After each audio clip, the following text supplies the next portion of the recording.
Yes, guys, I have 7 players for Fantasy Football 2025 that I am targeting in every single draft.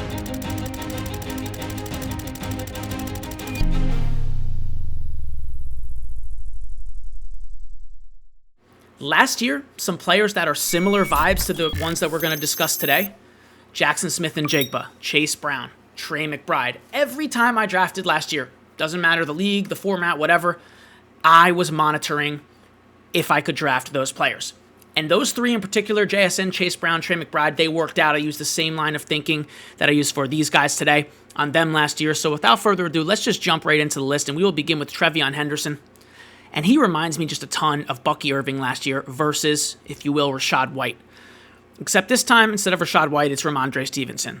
Stevenson in particular, though, has a pretty interesting problem that Henderson is most likely going to capitalize on. Stevenson's biggest problem in the NFL as a running back is fumbling. He is a notorious fumbler. Trevian Henderson, on the other hand, has never lost a fumble on 667 career touches in college. That is insane. There literally is not a video that exists. There is no evidence, okay, of Trevian Henderson fumbling the ball and having it go to the other team. Doesn't exist. Also, he's an elite pass catcher, okay, averaged 7 yards per carry last season. So when we start to consider those things, 38th overall picked, had first round pedigree. Some say should have went in the first round, okay? And then we look at Josh McDaniels, all right, with the Patriots. Targets RBs in his coaching history. He targets the running back position at a top 5 rate among all NFL teams when you average his target rate to the running back the last 5 times. Okay, he's been an offensive coordinator. So very interesting stuff, and Trevian Henderson is kind of looking like the next Jahmyr Gibbs, if you ask me. And sure, can Ramondre Stevenson kind of fill into a, quote, David Montgomery role? I feel like we applied the Monty Gibbs side-by-side running back duet to every single backfield nowadays. But yeah, I do think Stevenson could hover around 40-50% of snaps, do some goal line things, but Henderson is going to be getting the high-value touches in terms of receptions, ripping off big plays, explosive runs, and he's already dominating in preseason. His first NFL touch ever was a 100-yard kick return. And then the next time the team was on the field, he slid right in after Ramondre Stevenson had a few plays and looked very good, all right? So Trevian Henderson, 5th round, I'm all over that. Moving right along, guys. The next pick, another guy I just don't want to leave a single draft without this year, is Courtland Sutton. And I've talked about him in just about every single episode this year. Every week, every other day, I'm tweeting about this guy because I simply cannot believe that in the 5th, 6th, even late 4th round, that is where he's going in drafts. He should be an absolute 3rd rounder. Absolute 3rd rounder. He's a value. It is very hard for me to look at him on the board and say I'm good on Courtland Sutton. Why? Well, last year, guys, after the bye, and the bye is a very important benchmark here last year because Bo Nix was a rookie. We know rookies historically do better after the bye, okay? So weeks 8 through 18, it's the final 11 games of the season. He averaged, Courtland Sutton, 18 fantasy points per game. That was top 7 at the position, and 9+ targets per game. That was top 10 at the position. I think his targets are actually going to go up just a little bit. They don't have to go up a lot. He already had 9+ targets per game. If he hits 10 targets per game this year, for reference, every single wide receiver who hit that mark last year finished top 12 at the position. So if those targets just increase a little bit, I think he's a lock for top 12. I think. The QB is good. Bo Nix is good. He has a new contract. No tension there for Courtland Sutton with the team. And there really is no target competition, which is why I think the targets will at least rise a little bit. Because Nix, Sutton, they're just growing the chemistry here in year 2 for Nix. Moving right along, 3rd player on the list, only quarterback we'll talk about today, is Caleb Williams. There are 3 reasons we love Caleb Williams. And I say we, what I really mean is me. Because a lot of people don't love Caleb Williams. He's a top 8, top 9 quarterback for me, right in the QB1 rankings. We love Caleb Williams for a couple reasons. The first one is he has very, very, very, very good offensive weapons. That's a big factor for rookie QBs, young QBs. It's a big factor for their success. Great example of this is Brock Purdy. Steps right into the 49ers offense as a rookie and dominates. Why? Well, Christian McCaffrey, George Kittle, Brandon Ayuk, Deebo Samuel at the time. A good offensive line, all right? For Caleb, Colston Loveland looks like the next great tight end already. Luther Burden III, not quite getting starting snaps yet, but a very talented guy. And then we get into the more established players. Rome Odunze, who was very good in his rookie season. Maybe not for fantasy, but for real life, very good and reliable. And then DJ Moore, a very good wide receiver. So the four of them, then you add DeAndre Swift, Roshan Johnson, Kyle Monungai, right? You have a good running game too, so it's not all on the quarterback. The play action gets working, which Ben Johnson loves. That's pretty cool. How about the offensive line? Well, according to PFF, it's a top 5. It actually ranked the 4th best unit preseason, okay? According to PFF. They made a lot of changes to the offensive line, and a lot of people don't understand that the Bears' O-line is looking very strong. And of course, Ben Johnson, guys, the new head coach. Now, Ben Johnson, the things he's done with Jared Goff, okay? He was the Lions' offensive coordinator for 3 seasons, was Ben Johnson, okay? Jared Goff's finishes, guys. In 2022, QB 10. In 2023, QB 7. In 2024, he was QB 6. So I guess my question is, if Jared Goff can do all that, top 10 QB 3 straight years, right, with Ben Johnson as OC. If Ben Johnson comes over to the Bears, is in charge of the offense, even just a little bit, like a Sean McVay, Kyle Shanahan type of deal, Mike McDaniel, right? Where's Caleb Johnson finishing? Because the weapons, are just as good, in my opinion. Sure, the running backs aren't quite Jahmyr Gibbs, but I would say, Swift is as good as Montgomery. Monungai looks like the next Montgomery. And sure, maybe DJ Moore isn't Amon-Ra St. Brown, but could he be? Could he be? Could he be? And the offensive line's very good. So where does Caleb finish with Ben Johnson? Because Ben Johnson propelled Jared Goff to 3 top 10 QB finishes. I'll make a somewhat of a bold take here and just say that Caleb Williams is better, raw talent-wise, than Jared Goff. Maybe Jared Goff right now as a veteran is more polished. Sure, I'll give you that. Maybe he's a better pure passer. Sure. Right? But when the play breaks down, who's better? Caleb Williams. Who's more athletic? Caleb Williams. Who can run more? Caleb Williams. These are all good things for fantasy. All right? And to close last season, if we exclude Week 18, which I never like to include that in my analysis, last 6 games for Caleb Williams, he's a top 12 QB in 3 of them, so 50% QB1 rate without all of this good stuff that we just talked about. All right, I'll move on. T. Higgins is the next player on the list for me. I'm notoriously a T. Higgins hater. Notoriously, because I really don't like players who don't play the entire season. It really bothers me. It really bothers me. I don't want to draft a guy super high when they don't play an entire season. With T. Higgins, it's a little different, though, because last season, weeks 5 through 17, so that is over half of the season. That's like 70% of the season. Higgins averaged 21.5 fantasy points per game. The only wide receiver that was better was teammate Jamar Chase. Okay? So literally, the best wide receiver in fantasy points per game was Jamar in that span, weeks 5 through 17. The second best was T. Higgins. They play for the same team, same QB. And I think that team, that QB, that offense is even better this year in 2025. So if T. Higgins plays 10 games, I think he's worth it in the late third. Okay, I know he's not going there. I know he's going at the kind of mid-third, early third. But if he falls to pick 30, 31, he's an auto draft for me. And if you're in a draft room where a lot of guys don't love T. Higgins, he does fall. Sometimes he goes 23rd overall. Sometimes he goes 40th. So it's worth it to me if you have an elite wide receiver 1. For example, in my home league, I drafted Amon-Ra St. Brown. I don't want to jinx it, but a very high floor player, right? My wide receiver 2 is T. Higgins. I think that's a very good construction. Very good idea, in my opinion. High ceiling paired with high floor, all right? Now, yearly points per game rank, this has been a trend for, 4 years now. So obviously last year, wide receiver 6 overall in points per game. In 2023, we're going to discount that because Burrow was injured. It was wide receiver 42. Bit of a lost season for the Bengals. In 2022, wide receiver 18. 2021, wide receiver 24. So a wide receiver 2 or better in points per game every single time Joe Burrow has been healthy for the last 4 years. So pretty interesting. T. Higgins is a guy I want on my team. If he were to play 17 games, I would be shocked if he's not a top 8 wide receiver for fantasy football. Next on the list, bit more of an unsexy name, but just a guy who, when he's on the board, it's pretty hard for me to not draft him. It is Jordan Mason. He's now a Minnesota Viking. He was brought in for short yardage situations, between the tackle situations, goal to go. So those are high value opportunities. Think of a David Montgomery. We've talked a lot about him today, right? Jordan Mason is not here to be the Jahmyr Gibbs.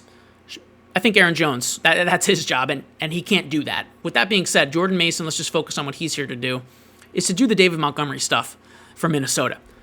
I see Jordan Mason, he's going to project for 10, opportunities, 10 or more, double-digit opportunities in a good offense that scores a lot, and he might have the rock in those high-value situations on the goal line. Think he will. The O-line is heavily upgraded, okay? And Jordan Mason last year, when he was filling in, was a top 10 running back for CMC. He was, which is very interesting, because now he goes to a place where he has opportunity. Aaron Jones is a year older, over 30, so I do think Jordan Mason is the cheaper David Montgomery. I am going to do a quick check on Aaron Jones' age. Give me one sec. Yeah, Aaron Jones is over 30 years old. He is 30. So we're going to bet on RBs who work behind or alongside 30-year-old RBs, just from a wear and tear perspective. Next guy on the list, guys, Tetairoa McMillan. Now, the first preseason game happened a couple days ago, and Tet was the only Carolina wide receiver to play 100% of snaps with the starters. It's pretty obvious. Nobody was expecting him to not be the wide receiver one here, but just to see that be a thing, 100% of snaps with the starters. He saw 3 targets on only 7 routes run, which is elite utilization. Okay, in those 3 targets, caught 2 for 43 yards. 1 was a beautiful over-the-shoulder grab. And Bryce Young was very good to close last season, weeks 12 through 18, guys, 7th most passing attempts among all QBs, so the volume's there. And he was a top 6 QB for fantasy, which, if you're doing that, you're throwing touchdowns, okay? You're probably running a little bit. Big plays are happening. All right, you get the point. So, yeah, I think Tetairoa McMillan in the 4th round is a very good pick here. And finally, guys, last guy on the list, guy I talked about last year, but we're going to bring him up again this year, is Chase Brown. And I'm talking round 2. I want him on my team, especially if I go wide receiver in round 1. If I go CMC, Saquon, I need another RB for a little bit of risk insurance. Chase Brown's the guy, because last year, weeks 9 through 17, 24 plus total opportunities. That is insane, okay, per game. 85% plus snaps. That is insane. 20.6 PPR points. Also insane. Good for top 3 overall at the position.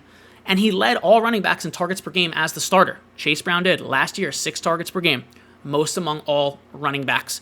DK Metcalf, Terry McLaurin, those are 2 receivers that also had 6 targets per game in that span. Insane. The preseason game that was just played a couple days ago, elite utilization once again, 75% opportunity rate, so that's opportunities per snap. 3/4 of his snaps, he got an opportunity.